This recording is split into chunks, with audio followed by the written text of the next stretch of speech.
The slap didn't sting half as much as the silence that followed. My own mother's handprint burned across my cheek, while my sister leaned in close enough to let spit drip onto my name tape. Hale, darkened and slick. My brother's phone caught it all, red light blinking like a sniper scope. They said I'd disgraced the family, that a soldier's life was filth on their polished legacy. They thought I'd break quietly. But soldiers know silence is only the breath before a storm. And when the storm came, it didn't knock, it kicked the door wide open. The farmhouse kitchen in Vermont smelled of cinnamon apples and wood polish, the kind of fragrance that could trick a stranger into believing it was a sanctuary. The long pine table glowed under the weight of beeswax candles, their flames steady despite the draft sneaking through the old windows. I sat beneath the yellow dome light, the bulb humming faintly above me, and forced my body into the posture of obedience. Shoulders relaxed, eyes lowered, fork balanced just so. It was the role of the dutiful daughter, though my chest armour was nothing more than restraint. Across from me, my mother presided like a conductor. Eleanor Hale's every gesture was deliberate, from the precise tilt of her wineglass to the way her diamond earrings quivered when she nodded at my father. Her smile was too sweet, brittle sugar that would crack with the slightest pressure. To her right, Ivy reclined in her chair, painted nails tapping against porcelain as she eyed me with the casual cruelty of a cat waiting for a mouse to twitch. Mason, younger but sharper in his malice, held his phone half hidden under the table. The red light blinked like a lighthouse, proof that every word and gesture was being harvested for later use. At the head, my father Ronald leaned back, his face carved from stone. He did not need to speak. His silence was the gavel. The meal began with pleasantries, compliments on the roast, questions about my posting, small talk about the town's harvest festival. But I recognized reconnaissance when I saw it. Their eyes were not curious. They were measuring, testing for cracks. Eleanor leaned forward, voice syrup thick. "We just want to understand your world, darling. What does a woman really gain from crawling through the dirt in uniform?" I smiled faintly, lifting my glass of water. Discipline, honour. My voice was neutral, stripped of heat, the way I might answer a superior officer. Her expression flickered. Ivy seized the pause like a vulture diving. Discipline? Honour? More like dirt under your nails and wrinkles before your time? Tell me, Nora, do you even remember how to be a woman? She laughed softly, a tinkling chime meant to wound. Ronald shifted, his single glance granting permission for the attack to continue.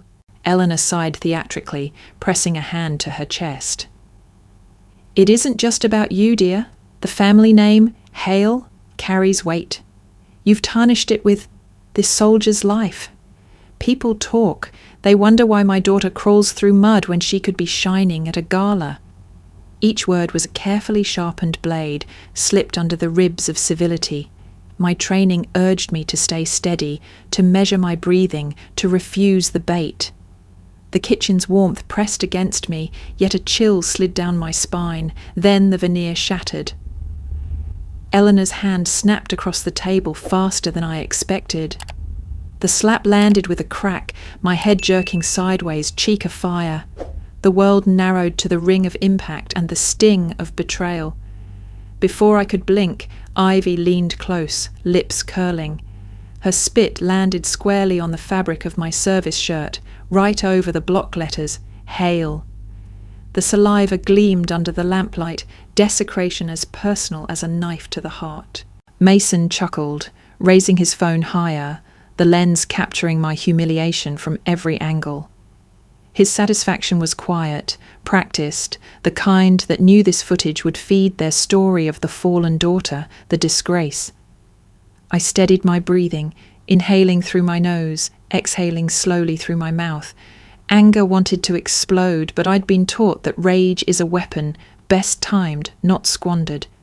Instead, I let my eyes drift, not to Eleanor's blazing face or Ivy's victorious sneer, but to the details of the room. The brass of the clock on the wall reflected the steel knife lying near Mason's plate.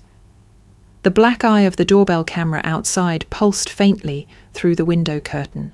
A silent witness. Evidence. Exits. Assets. They thought they had cornered me, that their words and spit and laughter defined me. But soldiers do not fight where the enemy chooses. I folded my hands in my lap, lifted my chin, and met their eyes one by one. Silent. Composed. Let them reveal themselves fully. My restraint was not defeat, it was the setting of the trap. The sting on my cheek carried me back to another room, another time.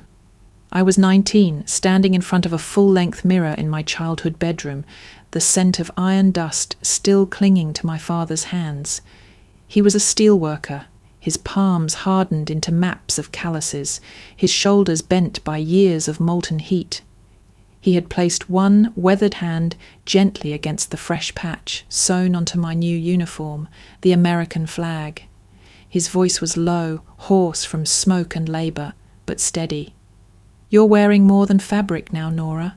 You're carrying every sacrifice that came before. Never forget that." That was the day I understood uniform as covenant, not clothing, a vow stitched into thread and brass.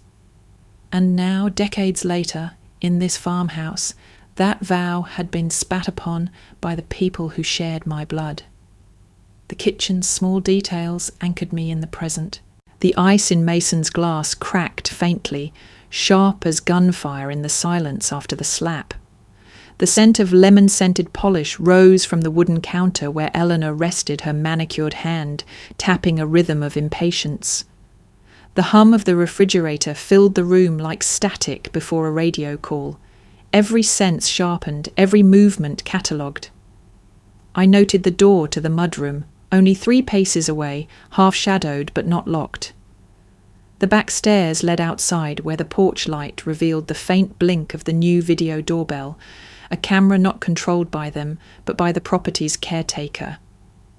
A silent witness, unblinking. At the far end, the hired server, a girl from the nearby town, no more than 20, hovered awkwardly by the counter. Her eyes darted between my reddened cheek and Eleanor's blazing expression. A potential ally, however unwilling. Eleanor broke the silence first, voice thin with rage. "You shame us, Nora. You think medals make you more than this family? They make you a spectacle." Ivy's laughter rippled behind her, brittle glass ready to shatter. Mason leaned back, phone tilted for a wider angle, his lips curled. Then Ronald spoke. His voice was measured, but there was steel under it. "Enough, Eleanor. Don't make a scene." He turned his gaze on me, and for a moment I thought I saw pity. But his next words cut deeper than the slap. "You should be grateful. After all, if we hadn't handled things when your tuition came due, you wouldn't have had the chance to wear that uniform at all." The words hung there, sour and heavy. Tuition. Handled things. My chest tightened. There was more in that sentence than he intended to admit, a seed of something long hidden. The implication slid across the table like a blade sheathed in velvet. That my education, my escape, had been purchased at a cost I did not yet know. I swallowed, pressing my tongue against the inside of my cheek to keep my face impassive. My father's voice from years ago echoed in my mind, not Ronald's, but the one who raised me in sweat and steel. "Never forget." I would not. My hands moved deliberately. I took the cloth napkin from my lap, lifted it, and with slow precision wiped the spit from my uniform. The motion was ceremonial, not frantic. The saliva smeared briefly, then gave way to fabric clean enough to see the letters again. Hale. The name glowed under the lamplight, reclaimed from defilement. I raised my head and looked at each of them. My mother, my sister, my brother, my father. Not a word escaped my mouth. Silence was my weapon. silence, and the certainty that truth had eyes in the room far beyond theirs. Let them believe they had won this round. Let them believe humiliation had broken me. In truth, every detail, every sound, every careless slip of Ronald's tongue was being locked away, transformed into evidence. They had revealed themselves, and when the time came, it would not be me against them. It would be their own words, their own cruelty, standing in judgment. Memory is a cruel curator. It frames certain moments, hangs them on invisible walls, and forces you to walk past them again and again. The Hale family's farmhouse was cluttered with portraits, weddings, graduations, golden achievements, but none bore my face. That absence became its own exhibit, a gallery of what I was not. As a child, I was the shadow at the edge of the frame. If a vase broke, it was my clumsy hands. If chores went undone, it was my laziness. Ivy's tantrums were spirited, Mason's lies were youthful mistakes, but my smallest misstep was evidence of defect. I learned early that silence was safer than protest. My worth was weighed against my siblings' shine, and the scale was fixed from the start. The rhythm of those years rose and fell like a jagged wave. There were nights when I dreamed of being seen, of hearing one word of pride from my mother's lips, only to wake to cold stares across the breakfast table. The lows carved deep canyons in me, but each rare high, a kind neighbour praising my diligence, a teacher sliding me a quiet, well done, glimmered like contraband hope. The real escape hatch came at 17, a letter marked ROTC scholarship. It was more than tuition. It was a rope ladder thrown into the pit. I remember holding that paper in trembling hands, my heart pounding as if it could break free of my chest. The army would pay for what my family would not. More importantly, it offered a future that did not require their permission. Still, the old wounds followed me. On my wedding day, the courthouse smelled of dust and stale paper. Ethan stood tall in his uniform, medals gleaming softly, eyes steady on mine. We said our vows in front of 2 witnesses, friends in the service, while the chairs reserved for family sat empty. Eleanor sent no congratulations, Ronald no advice, Ivy no teasing smile, Mason no brotherly toast. Their absence was louder than any hymn. It was rejection written in silence, a ghost hovering over every word of promise I spoke. Years later, on Christmas Eve, the loneliness pressed in thicker than snow. Ethan was deployed overseas. The Hale family was in Aspen, their laughter frozen in glossy photos I found online, champagne glasses, silk scarves, ski slopes. I sat in a bare apartment near base, a frozen turkey dinner spinning in the microwave, watching It's a Wonderful Life through the static of weak reception. When Ethan's call finally broke through the crackling line, I painted a picture of cheer, borrowed warmth from a friend's gathering, a meal that didn't exist. Lies spun for love so he could fight his war without carrying mine. Then came the phone call that chained me anew. My car had broken down, transmission gone. Eleanor's voice slid through the line like honey laced with venom. "Darling, don't you fret. I'll cover it. A gift from mother to daughter." I gripped the phone until my knuckles ached. A gift? No, a leash. I heard the chain clink in her tone, the ownership she wanted to reclaim. I refused. Picked up shifts at a bar that stank of beer and bleach, poured drinks until my arms throbbed, wiped tables past midnight.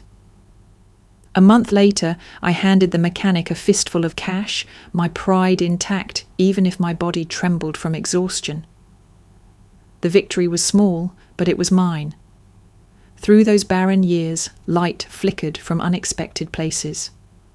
Rosa Delgado, the diner owner with flour-dusted hands and eyes that seemed to see through armour, welcomed me with lasagna and silence that healed. "Sit, honey, eat," she'd said the first night. No judgment, only warmth. Then there was Hank O'Rourke, a veteran with a prosthetic leg who pushed me past my limits in the base gym. "That all you got, Hale? The enemy won't wait for you to breathe," he'd bark, eyes sharp but kind beneath the gruffness. Between Rosa's food and Hank's iron will, I stitched together a semblance of family, not by blood, but by choice. The gallery of my past remained. Empty frames where my parents' love should have been, hollow chairs where siblings should have sat. But Rosa and Hank hung new pictures in the museum of my life. Meals shared, sweat poured, laughter in unlikely places. For the first time, I began to believe the absence of blood could be filled with something stronger. Loyalty freely given, bonds earned in fire and hunger. The past has a way of bleeding into the present, not as memory, but as revelation. I had long suspected Ivy's contempt ran deeper than the smirks she wore across the table, but proof arrived in the form of a whispered confession from a neighbour. She showed me screenshots from a community group online, a place where locals traded gossip about bake sales and road closures. Hidden among the chatter were posts from an account called Truth Seeker V. The words were acid. Some people wear a uniform to hide what they really are. Failures, trash, dragging the Hale name through mud. The phrasing was too familiar, the venom too personal. Ivy had always hidden her claws behind manicured nails, but here they were, digital and sharpened. Seeing it in print was worse than hearing it from her lips. Anonymous cruelty had been her playground, and the town, unaware, had been her audience. The wound deepened when Mason's betrayal surfaced in a different way. One of his friends, a boy who worked part-time at the gas station, stopped me outside Rosa's diner. His hands shook as he held out a USB drive. "I don't want to be part of it anymore," he muttered. On it was the clip from the farmhouse, uncut, raw, my mother's slap, Ivy's spit, Mason's laughter. He admitted Mason had shared it in a private group of hobbyist videographers, bragging about his editing skills and how easy it would be to twist the footage into a story of his unstable sister. I took the drive, thanked him, and walked away, the weight of both proof and betrayal burning in my palm. These weren't rumours or insinuations anymore. They were records, cold, undeniable. The days that followed were a pendulum of emotion, swinging between isolation and fleeting connection. At night, the apartment felt too small, the silence pressing hard against the walls. I traced the outline of my bruised cheek in the mirror, feeling the echo of Eleanor's hand, as if it had branded me. The lows dragged me under, whispering that perhaps blood ties mattered more than I wanted to admit, that perhaps their rejection was evidence I was unworthy. Then came a lifeline from across the ocean. A message from Ethan arrived on the secure app we used, pixelated photo attached. Him crouched in desert dust, helmet tucked under his arm, grin tired but fierce. His words were brief, bandwidth was rationed but potent. "Proud of you, Hale. Don't let them break you. We'll build something better when I'm back." It wasn't a paragraph. It wasn't poetry. But it was enough. The pendulum swung upward, a small crest of hope against the undertow. For a moment, I could breathe again. That hope didn't last. The next evening, my phone rang, Eleanor's number flashing like a warning flare. Her voice was velvet, every syllable smoothed for performance. "Nora, darling, we've been thinking. Perhaps it's time we set aside our misunderstandings. The family would love to have you back for dinner, a chance to make things right." The offer should have warmed me. Instead, it chilled. The timing was too neat, too rehearsed. My skin prickled as she spoke, as though each word carried hooks hidden beneath. This wasn't reconciliation, it was choreography. A stage set for another ambush, another attempt to script me as the villain. I hung up, staring at the phone in my hand. The pendulum dropped again, from Ethan's steady encouragement to Eleanor's polished deceit. My body remembered the last dinner too vividly, the sting, the spit, the laughter. Every instinct screamed that stepping back into their home would be walking into fire. Yet soldiers don't avoid fire. They prepare. I leaned against the counter, Rosa bustling in the kitchen behind me, humming off key as she kneaded dough. The smell of garlic and tomato filled the air, grounding me. I closed my eyes, let Ethan's words replay in my head, and recognized the pattern. My family wasn't inviting me home, they were tightening the net, and if they wanted a performance I would give them one, but not the role they scripted. The gallery of missing photographs in the Hale farmhouse had long declared me invisible. But invisibility is its own kind of weapon, and if they thought I would walk back into their trap unarmed, they hadn't been watching closely enough. Soldiers survive by building standard operating procedures, SOPs. When chaos threatens to swallow you whole, procedure is the rope you follow out of the dark. After Eleanor's call, after the proof of Ivy's anonymous venom and Mason's bragging, I sat in the back room of Rosa's diner with a legal pad and a pen. The air smelled of coffee grounds and garlic, the comforting perfume of Rosa's kitchen. I drew 3 columns on the page: legal, information, personal, my triad of survival, legal first. I reached out to Priya Desai, a retired lieutenant colonel turned attorney, known in veteran circles for her relentless defense of soldiers caught in domestic crossfire. We met in her office, the walls lined with commendations and shelves of military history. She listened without interruption as I laid out the slap, the spit, the video, the whispers online. Her dark eyes narrowed, not in pity, but in calculation. "This isn't just cruelty," she said at last. "It's abuse, and it's harassment. We file under both. We request a no-contact order immediately. Even if they try to spin the narrative, the law doesn't lie." Hearing the words, "the law doesn't lie," was like feeling solid ground under boots after weeks of mud. Priya promised to draft the petition that day, building the legal wall I needed between myself and the people who shared my blood. Next, information. Silence can be stronger than shouting if you wield it right. The Hales thrived on spectacle, on feeding their version of events to any ear that would listen. My countermeasure was to stay quiet, let their hunger for an audience expose them further. Meanwhile, I gathered what they underestimated: evidence. The young server from that night had been hesitant, but Priya's assistant tracked her down. Under oath, she described exactly what she saw: Eleanor's hand striking me, Ivy leaning forward to spit, Mason recording. Then there was the camera mounted above the neighbour's porch, newly installed with a wide-angle lens that happened to catch the side view through the Hale kitchen window. It showed Eleanor grabbing my arm hard enough to twist me sideways. Priya filed a request to preserve that footage, securing it before the Hales even realised it existed. On my phone, I catalogued photographs of the bruise blooming along my jaw, the faint mark of fingers on my arm. At the emergency room, I asked the attending physician to record everything: clinical notes, time-stamped, pain and humiliation translated into evidence admissible in court. Each piece went into a digital folder encrypted and backed up in 3 places: my laptop, a cloud service Priya recommended, and an external drive hidden in Rosa's pantry behind sacks of flour. Information wasn't just power, it was protection, finally personal. My instinct was to tell Ethan everything, to unload the whole festering wound across a phone line, but he was thousands of miles away, in dust and danger. Burdening him would be selfish, pulling focus from the battlefield where his life depended on clarity. Instead, I wrote him a SITREP, situation report, encrypted and brief.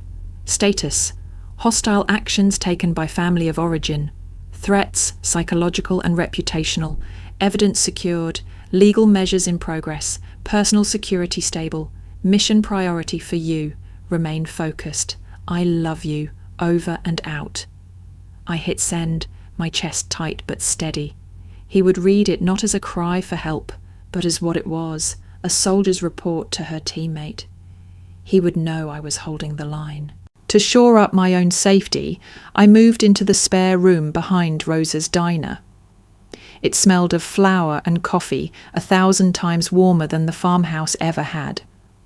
Rosa fussed over me like a mother, leaving plates of pasta on the counter and muttering in Spanish that anyone who raised a hand against me wasn't family, they were poison. Hank dropped by most evenings, pushing me through punishing sets of push-ups and deadlifts, barking that strength was armor I could control. Between the two of them, I found myself surrounded not by blood, but by loyalty, by choice. When the triad of my SOP was complete, legal walls, information weapons, personal stability, I looked down at the page where I'd written the 3 columns. The ink had smudged slightly under my hand, but the structure held. My family had declared war, but I was not walking into battle blind. This was not retreat. It was preparation. And preparation is what turns survival into victory.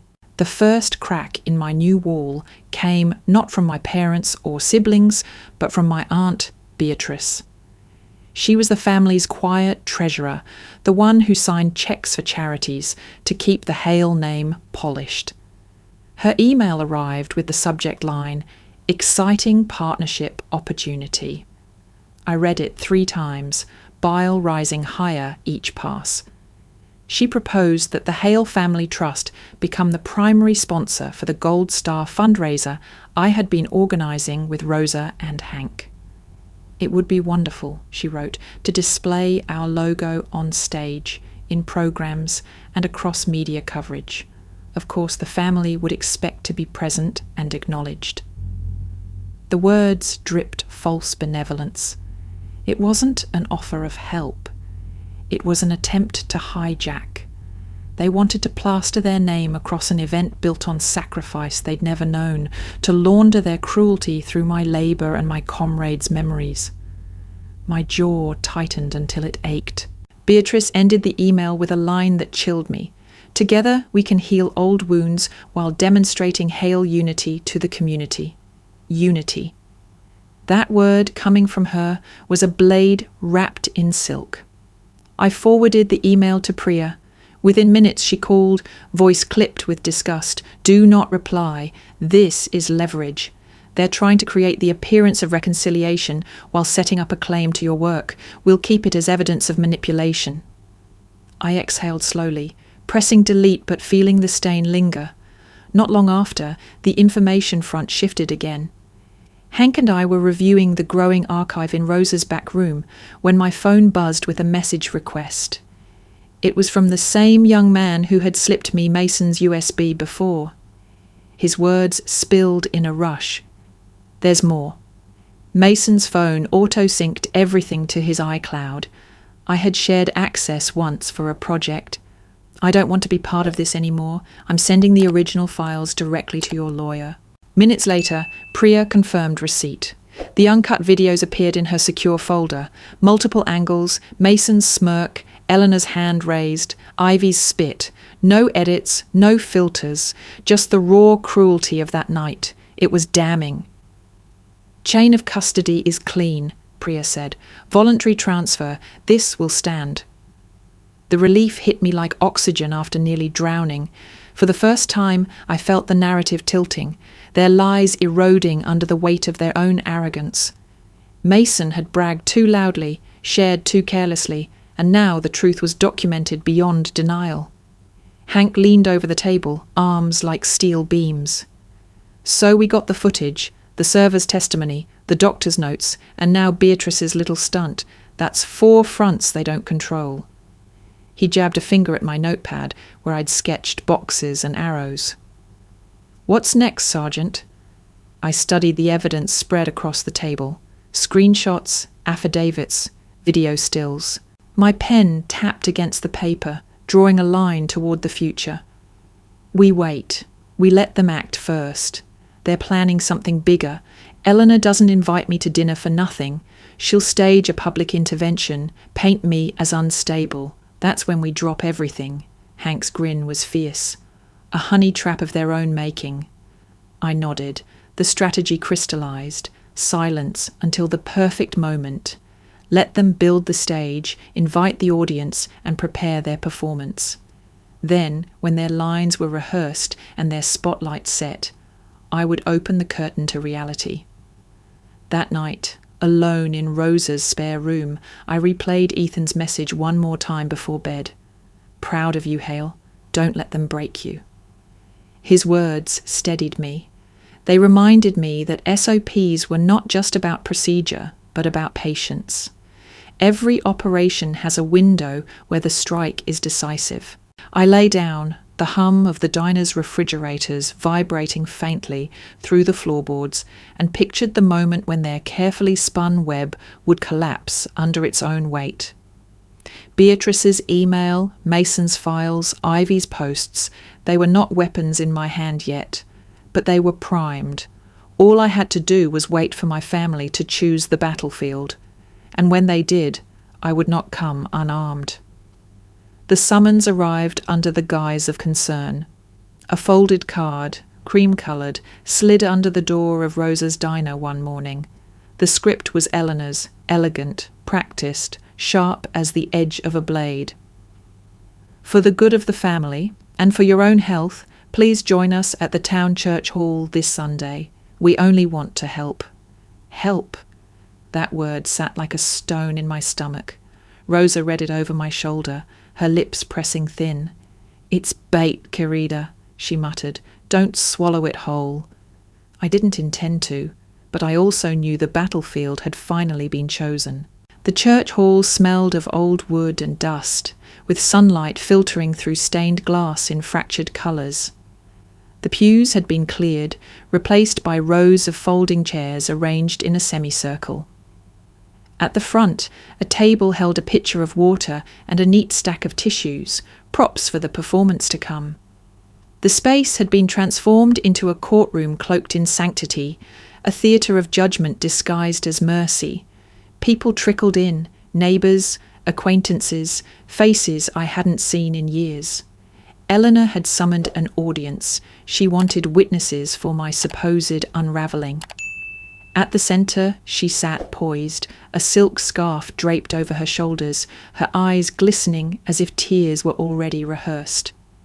Beside her, Ronald leaned forward with the posture of a man reluctantly dragged into duty, his role clear, the weary father trying to reason with a wayward child. Ivy flitted about, phone in hand, greeting attendees with exaggerated warmth while her fingers typed furiously. I knew the hashtags were already drafted. Mason adjusted the projector near the stage, his grin crooked, the laptop screen reflecting in his glasses. The video he prepared would not be the truth, but a weaponized version. Cut to erase provocation, edited to highlight only my reactions, painted to fit the family's narrative.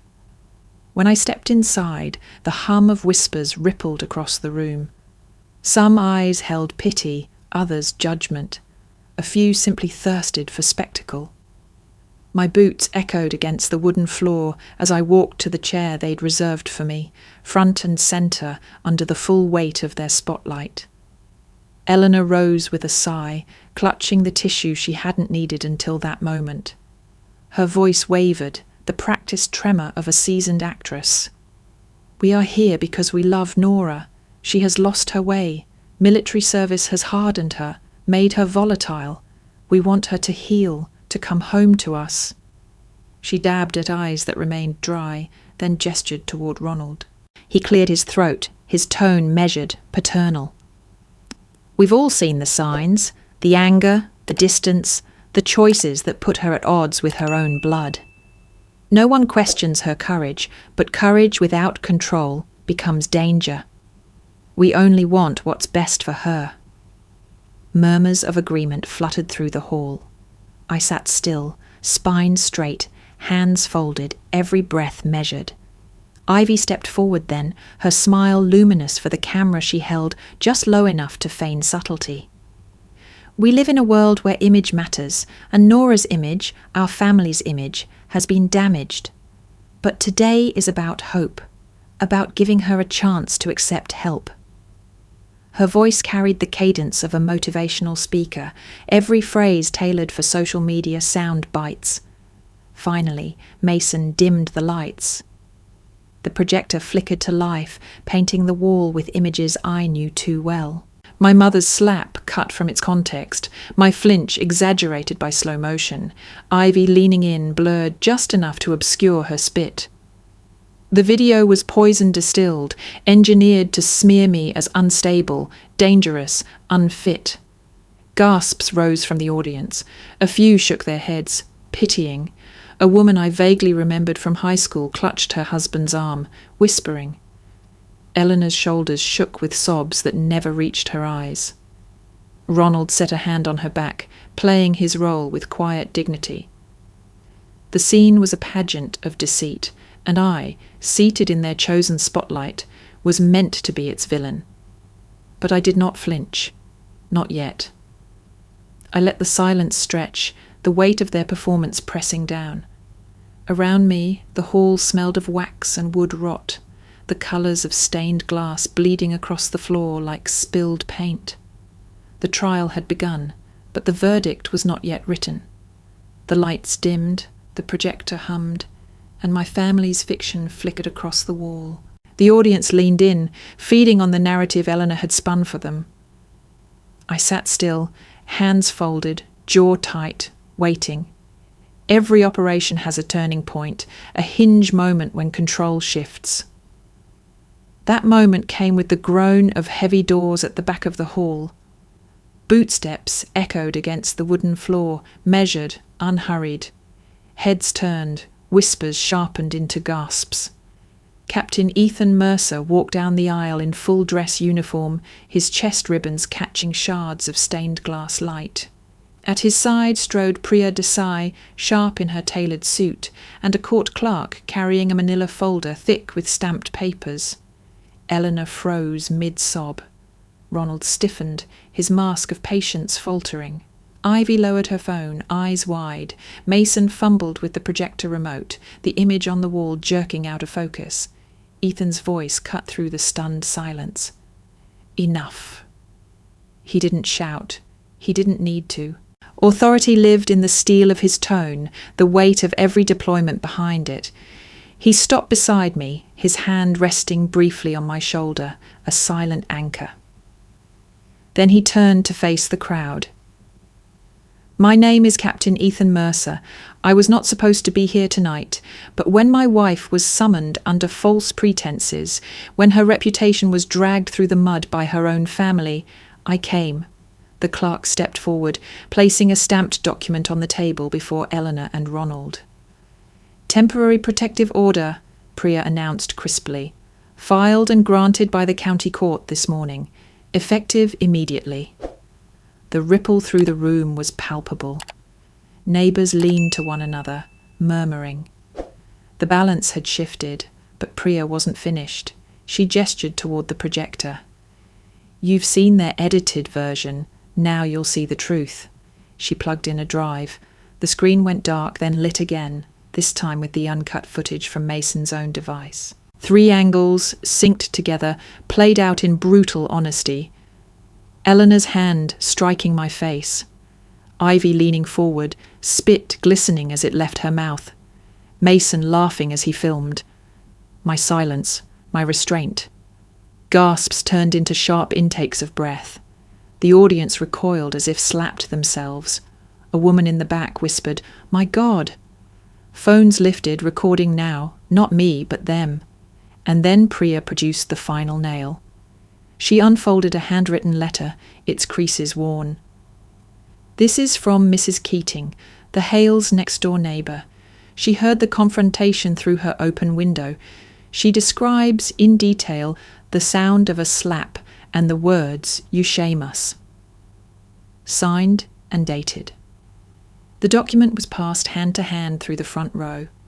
Murmurs swelled into outrage. Someone hissed, "Disgraceful!" Another muttered, "All this time we thought she was the problem." Eleanor's face crumpled, not with sorrow, but with fury strangled by exposure. Ronald's jaw locked so tightly the veins at his temple pulsed. Ivy's cheeks burned crimson, her phone forgotten. Mason sat rigid, eyes darting like a trapped animal. Cameras flashed in a frenzy, the once passive audience now hungry for truth. The hall had turned, the trial reversed. I did not rise, I did not shout. I let the silence speak for me. My father's words from years ago returned. Never forget. And I hadn't. Every bruise, every slight, every empty chair had led here. Ethan straightened, his hand brushing mine once more, steady and sure. "You've seen the truth," he told the crowd. "Decide for yourselves who has lost their way." The hall erupted, not in applause, not in cheers, but in the low thunder of judgment shifting, of reputations collapsing under their own weight. I remained seated, my head high, my mouth closed. The truth had spoken, and it was louder than any defense I could give. Fallout comes quickly when lies collapse in public. By the next morning, headlines bloomed across the county's paper. Uncut video exposes Hale family abuse. The article ran above the fold, photos from the church hall capturing Eleanor's contorted face mid-slap, Ivy's spit suspended in air, Mason's cruel smirk. Reporters described Ethan's arrival, Priya's intervention, the protective order served before a crowd. By afternoon, the story spread wider. The local Veterans Association issued a statement condemning the family's treatment of a decorated service member whose only crime was loyalty. A retired colonel wrote in the opinion column that betrayal by blood was a wound harder to heal than any combat injury. The word struck like thunder through the community. People who once whispered that I was unstable now stopped me in parking lots to say they'd seen the truth.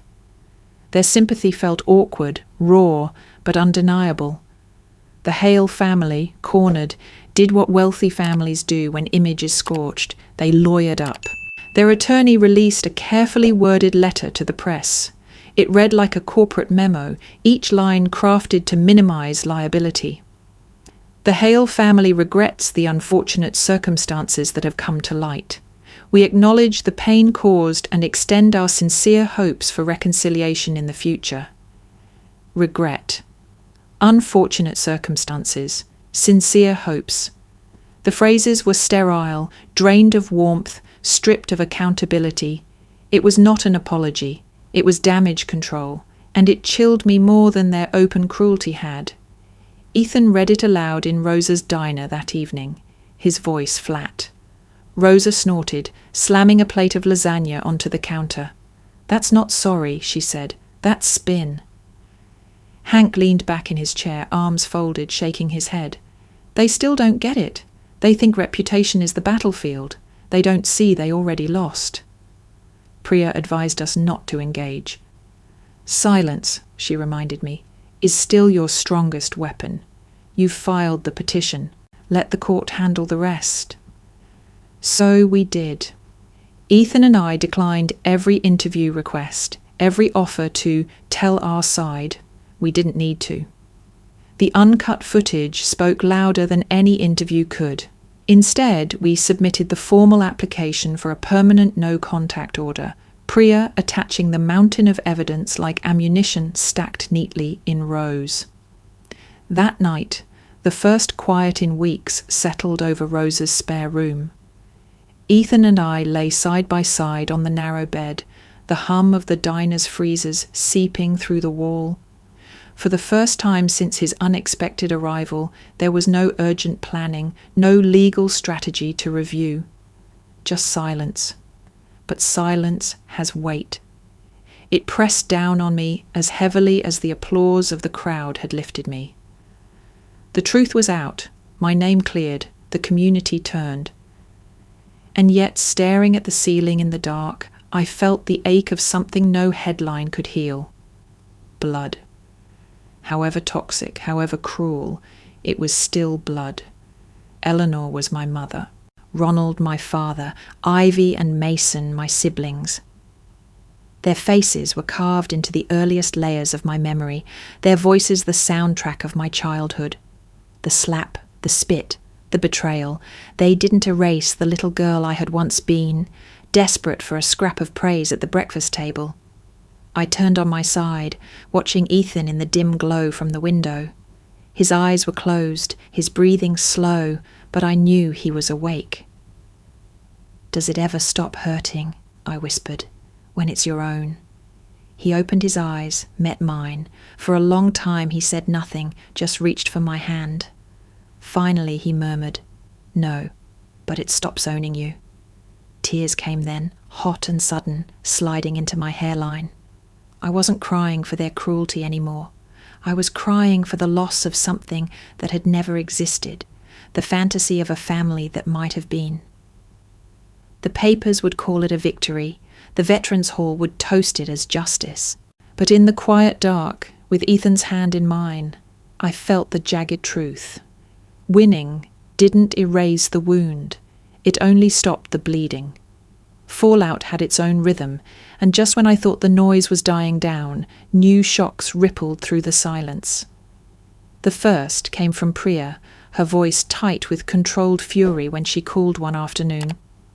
"Your Aunt Beatrice blinked first," she said. "She's produced a copy of your grandmother's will." I gripped the phone harder. My grandmother, Margaret Hale, had been a stern woman of few words but soft hands, the only adult in my family who looked at me without measuring scales. She died when I was 19. I had never expected an inheritance, but Beatrice's revelation was a bombshell. The will, dated and notarized, left me a parcel of land in the Shenandoah Mountains, a secluded acreage, forested and wide, meant as a retreat.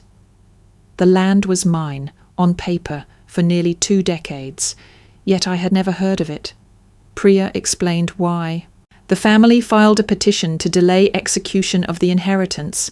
They argued it was not in your best interest at the time. They sat on it, Nora. They kept it locked until now, holding it as leverage. The betrayal sank like lead. My own blood had buried my grandmother's last gift, keeping me tethered while pretending they were my only lifeline. That land could have been a refuge, a start. Instead, they chained it, like everything else. I told Ethan that evening. His jaw clenched so tightly I feared he'd crack a tooth. "They stole your future and called it guidance," he muttered. The second revelation followed swiftly. Priya forwarded a series of emails recovered during legal discovery. Ronald had written them years earlier, confiding in a business partner. My so-called college fund, savings scraped together by my parents during my childhood, had been drained to cover debts when his company floundered. It wasn't illegal. As my guardian, he had the authority. But the betrayal was clear. In one line he typed, "She'll never know. It's just money. What matters is saving the Hale name." It was more than money. It was trust. It was the bedrock I had once believed in, shattered into sand beneath me. For a while, I sat in Rosa's back room, staring at the documents, my hands trembling. Hank was the one who broke the silence. "You thought they abandoned you," he said gruffly. "Truth is worse. They used you, every damn chance they got." His bluntness cut through the fog. Rage flared hot, but beneath it came clarity. This was no longer about bruises or spit. It was about theft, of dignity, of opportunity, of years. And now, finally, there was proof. Priya drafted the settlement terms with a precision born of battle. 3 conditions, non-negotiable. First, a public apology, written by me, to be issued under the Hale name. No evasions, no corporate language, only the truth as I dictated it. Second, a donation in 7 figures to the Gold Star Families Fund, earmarked in the name of Staff Sergeant Eli Ward, Ethan's fallen brother-in-arms, whose memory deserved honour, not exploitation. Third, a permanent, legally binding no-contact order. Any attempt to reach me, directly or through proxies, would trigger severe penalties. When Priya sent the draft, Ethan read it over my shoulder. His voice was steady, his hand resting on mine. "This is the line in the sand," he said. The family hesitated at first, their lawyers bristling at the donation clause, at the apology shaped in my words, but the evidence was too heavy, the tide of public opinion too strong. In the end, they signed. I watched the signatures appear on the page with a strange detachment, as though they belonged to strangers, not kin. Eleanor Hale, Ronald Hale, Ivy Hale, Mason Hale, and Beatrice, her neat script betraying nothing of the secrets she had held back for decades.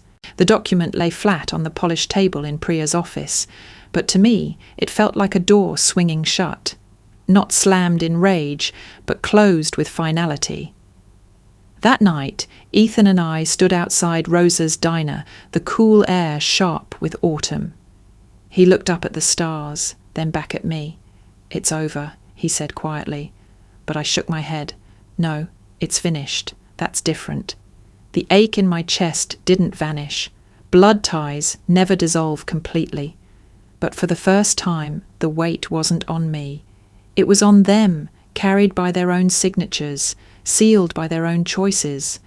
And as I breathed the crisp night air, I realized that survival had become something else. Not just enduring, not just fighting, but reclaiming. Piece by piece they had taken my past, but my future, that at last was mine. The land lay waiting as though it had known I would return. Acres of forest stretched across rolling hills, the Shenandoah Mountains rising like watchful sentinels at the horizon.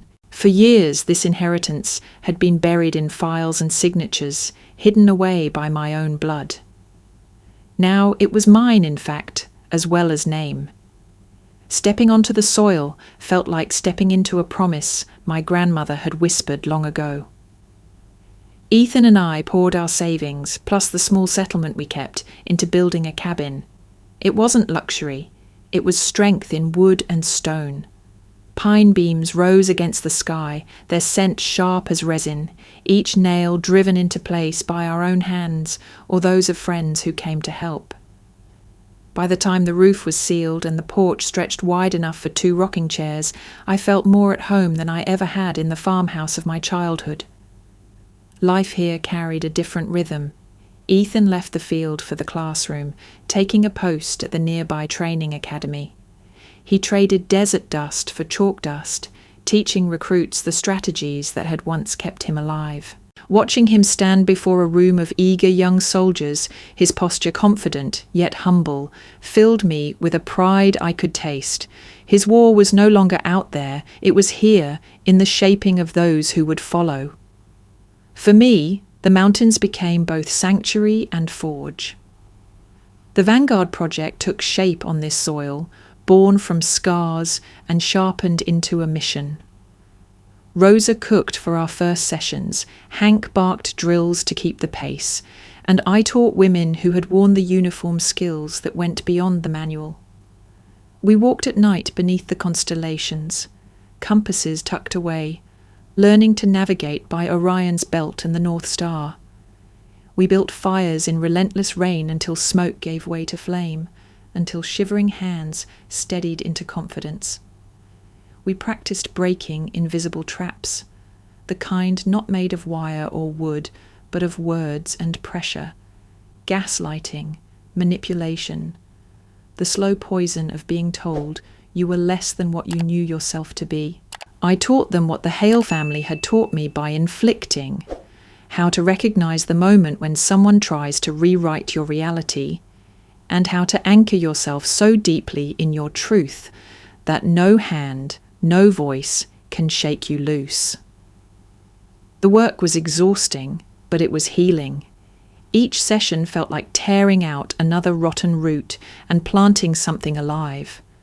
The women left stronger, their eyes brighter, carrying new fire inside them. Some hugged me tightly before departing, whispering that for the first time they felt seen. I nodded, swallowing the ache that came each time I heard those words. I know what it means to be invisible, I thought. I know what it costs. Our days began with the hush of dawn, mist pooling low in the valleys. I'd rise to the smell of damp earth and pine needles, the cabin's windows fogged with morning breath. Ethan split logs outside, the rhythmic crack of the axe carrying through the trees like a heartbeat. I hammered fence posts into soil still wet with dew, sap clinging to my gloves. The air here had weight, rich and grounding, a far cry from the sterile chill of marble floors and forced smiles. Night settled soft, the mountains fading into silhouettes against a star-drunk sky. Ethan and I would sit on the porch, mugs of coffee cooling in our hands, listening to the wind sift through branches. Sometimes Rosa joined us, bringing cannoli wrapped in wax paper. Sometimes Hank stomped up the trail, grumbling but smiling as he dropped supplies by the door. They weren't kin by blood, but they were family by choice, steadfast, unshakable.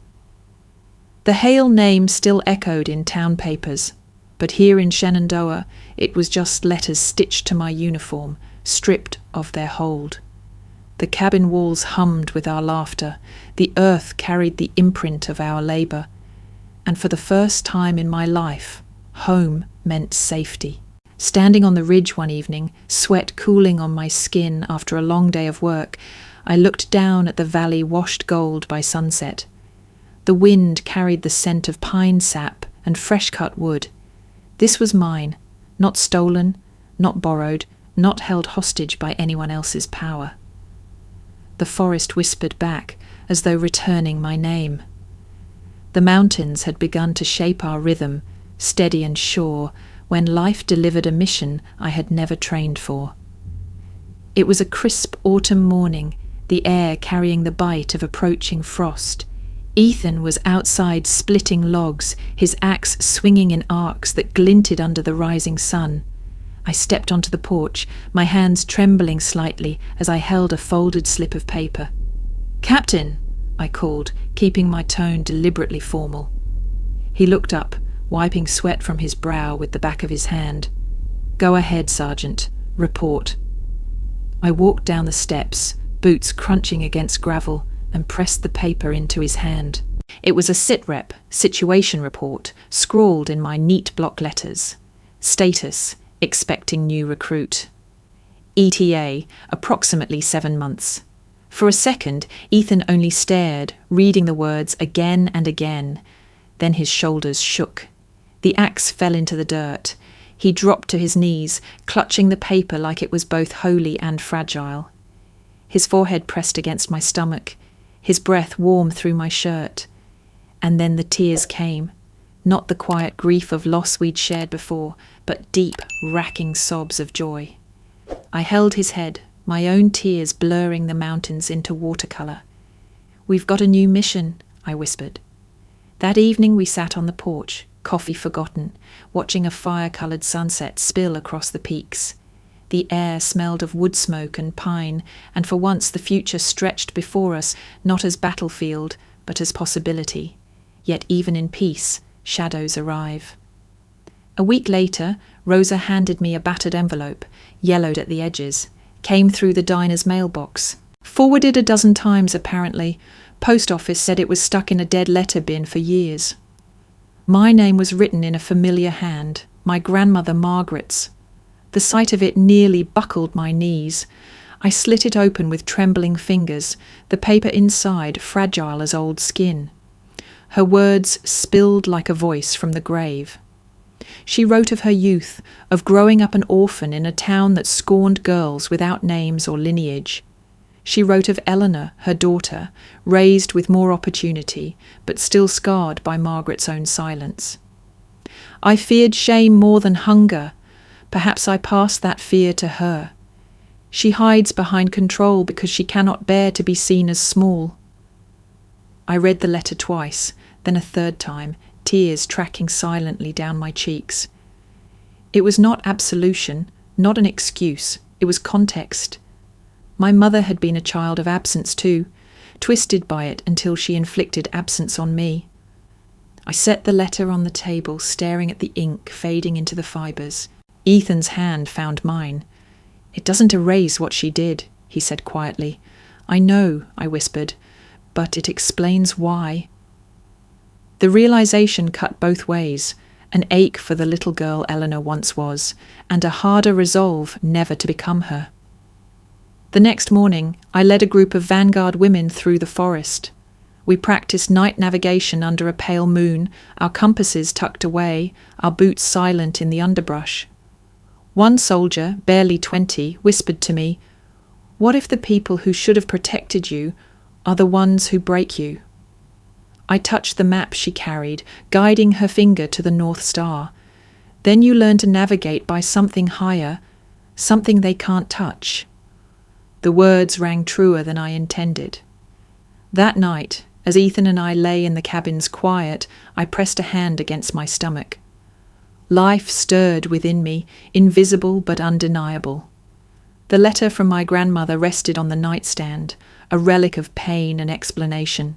Between the two, the new heartbeat and the old confession, I felt the curve of my life like a sin wave, descent into betrayal, rise into healing, dip into sorrow, climb again into hope. The mountains outside stood silent, eternal witnesses. I whispered to the child not yet born, "You will never wonder if you belong. You will never carry their shame. You'll inherit only the strength we build here." Ethan's arm tightened around me, "And you'll never fight alone."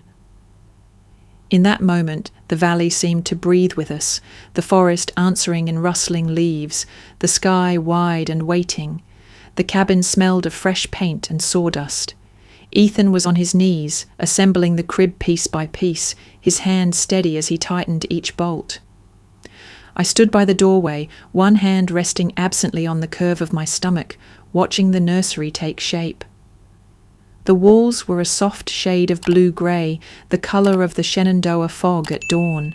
A quilt Rosa had sewn hung over the rocking chair, its squares stitched from scraps of fabric donated by women from the Vanguard Project. Each square told a story, each seam a promise. Ethan looked up and grinned. "Almost ready for inspection, Sergeant," I smiled back. "Make sure it passes safety regulations, Captain." We worked side by side, choosing names, debating gently. He favoured strong, simple ones. I leaned toward names that carried meaning, echoes of resilience.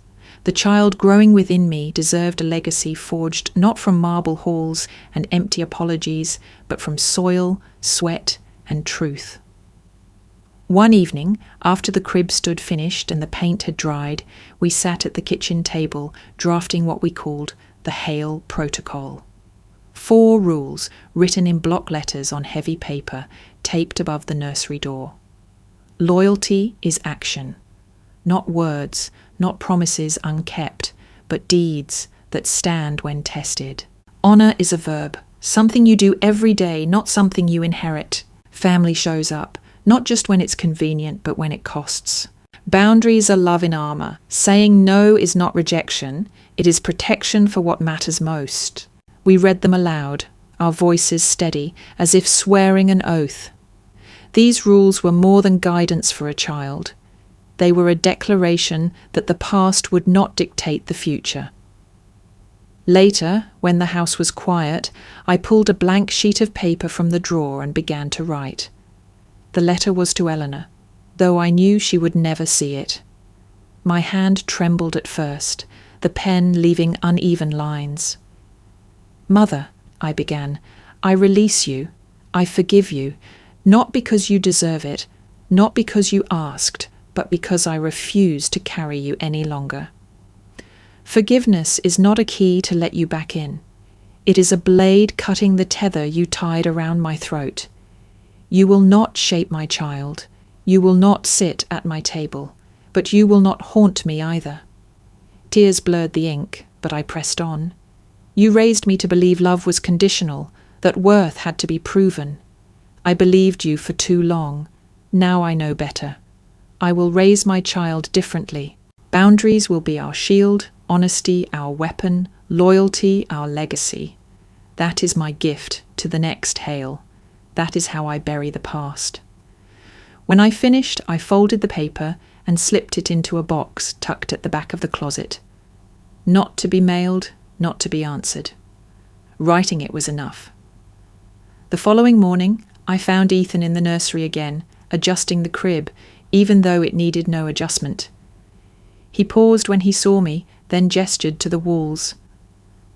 "This room feels different," he said softly.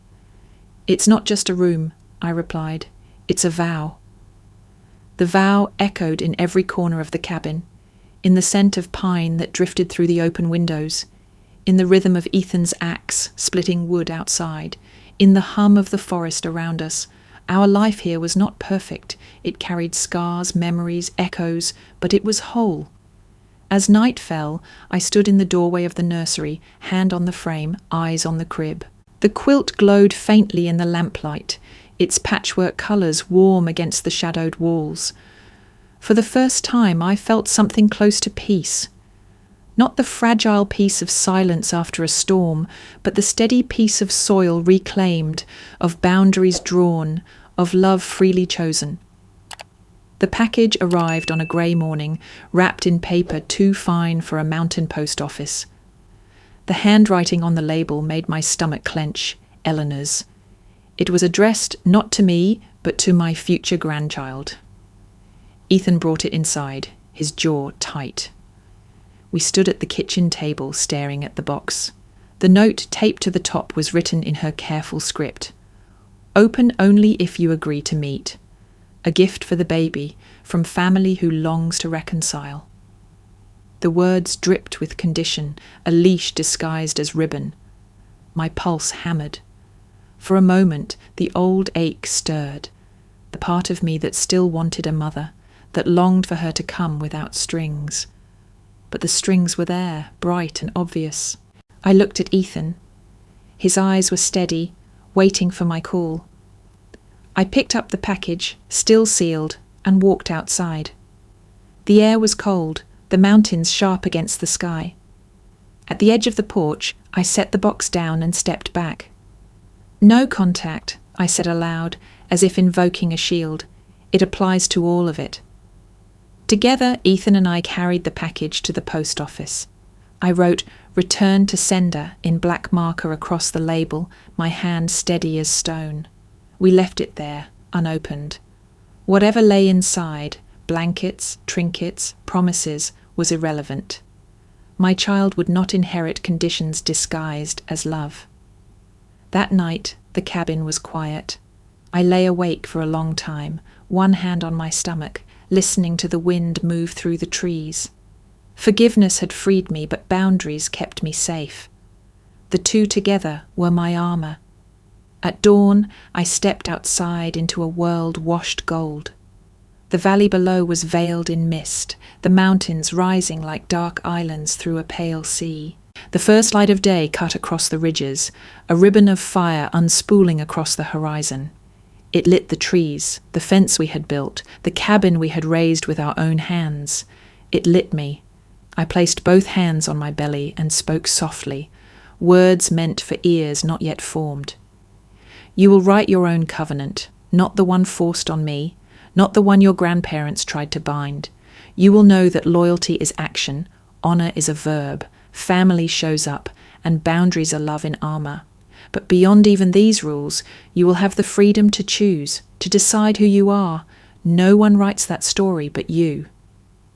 The baby shifted, a faint flutter beneath my skin, as if answering. I closed my eyes, letting the warmth of the sunrise seep into me. Behind me, the door creaked. Ethan stepped out, coffee steaming in his hands. He slipped an arm around my shoulders, silent, his gaze following mine to the horizon. We stood like that, two soldiers who had fought different wars, watching the sun carve through the mist. The past would always exist, portraits in a farmhouse where my face never hung, words spat across a table, a slap that still burned in memory. But those things no longer defined me. They were the shadows that proved the light. Now the light stretched across Shenandoah, draping the land like a banner. A ribbon of honor, not inherited but earned, not granted but chosen. I leaned into Ethan, whispering the final truth I wanted my child to carry. Being cast out is not the end. It's the beginning of choosing. We were rejected, but now we choose each other, and that choice is stronger than blood. The sun climbed higher, burning away the mist, leaving only clarity. The circle was complete, from being discarded to claiming my own covenant, from silence to voice, from being bound to breaking free. On that mountain morning, with the world washed in light, I understood at last. I had not lost a family, I had built one.